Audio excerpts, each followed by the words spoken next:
Hey, what's up guys? Sam here.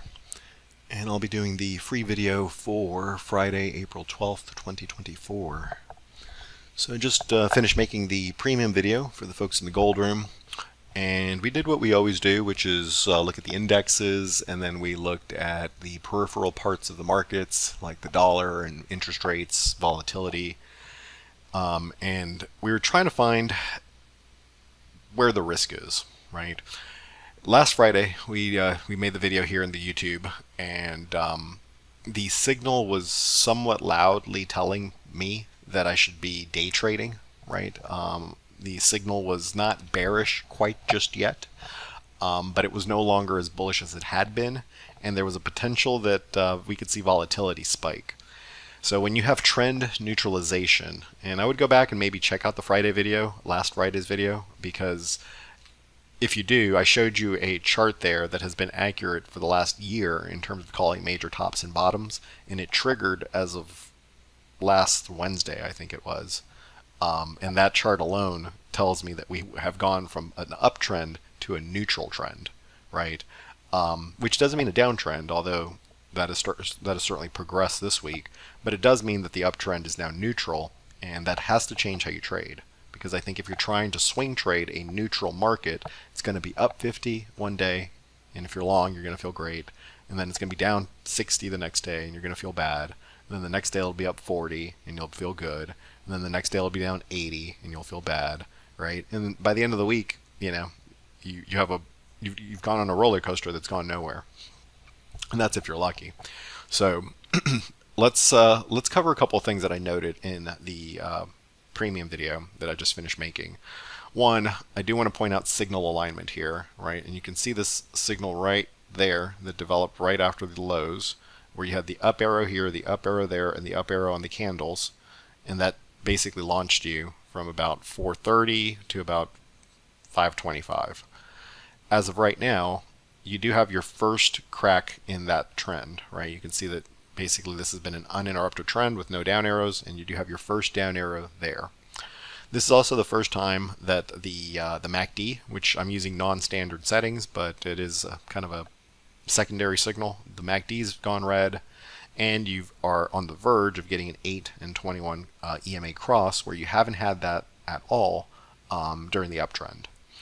The SPY is actually not as notable, so I'm going to go ahead and just jump to the good parts here, or the bad parts, depending on your flavor. So the Dow here.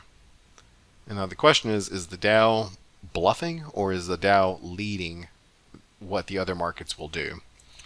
And at least having the information that we just found in the premium video, which I will do my best job of distilling for you today here, I don't think the Dow is bluffing. I think the Dow is leading. Now, is there a potential that this weekend nothing blows up and we get a significant pop back rally? There is always that potential, and I do want to acknowledge that and stress that. So we'll kind of tie all the pieces together by the end of the video in terms of an action plan. But same kind of thing here on the Dow, right? You can see the signal alignment right there, where you have the up arrow on the bar and the up arrow on the high-low, and that launches you into outer space. And for the first time, you have the opposite of that, right? So that is a significant signal. There's no false signals along the way, so I have to pay attention to it. Same thing here, right? You can see the signal alignment between those arrows and the gigantic up move, and then you have the exact opposite signal, and frankly, it's been that way now for many days, to the downside here, right? So if this is a very bullish signal that launches you to the upside, well, if you flip the chart, this is the exact opposite signal.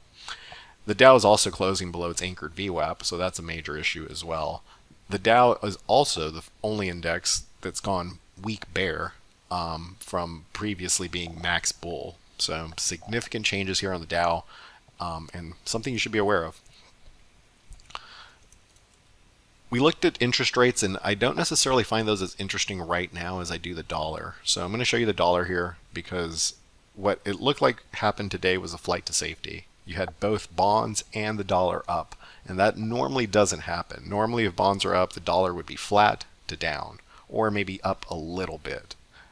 the dollar, this is a big move in the dollar, and considering that it's happening with bonds up as much, I actually think that this is, at least for now, screaming that this is a flight to safety. The dollar juxtaposed to the Dow is max bull. Now, if I just looked at this chart visually and I didn't have my indicators, I wouldn't say it's as bullish as the indicator says it is. But the indicator is much smarter than I am, and it's been max bull now for a while. So as of today, it's like, oh, okay, I get why the indicator likes it so much. So again, I show you this just because the dollar going up is not going to be read as bullish, especially not in the context of bonds, ZB or TLT, going up as well. That, to me, screams flight to safety. Then we can go to the VIX.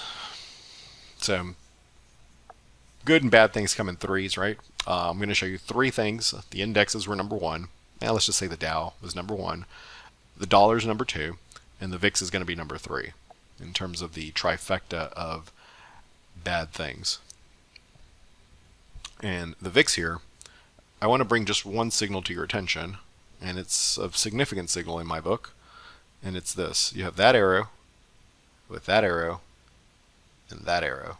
So this moment in time right there basically called the low in the markets, right? This was October.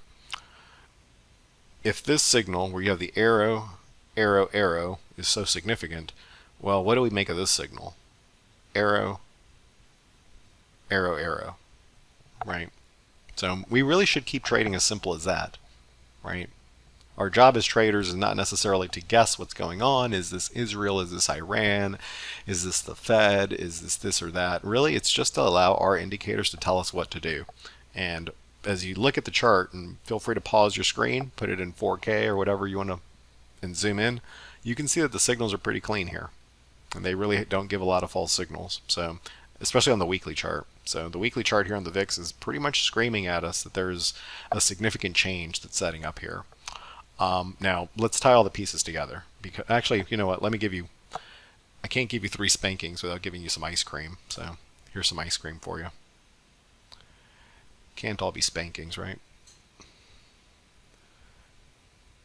So what's the one bright spot in the market? Well, oddly enough, it's actually the Mag 7 index. If you want this index, go back to last week's video. I posted it in the description. You can grab it from there. I invite you to throw it into your platform and check it out and do your own work on it. Don't just take my word for it. But as of yesterday, just yesterday, the Mag 7 index, and again, this is the most important chart in the world to me because it's Apple, Amazon, AMD, Google, Meta, Microsoft, Netflix, Nvidia, Tesla, and Avgo, all aggregated as one. Notice how strong this chart is, right? This chart is stronger than, like, for example, the QQQ yesterday did not make a new all-time high. The SPY did not make a new all-time high. The Dow certainly did not. But this chart did. As of yesterday, it made a new all-time high. So this is the one bright spot, right? This is a little bit of ice cream that I can give you guys.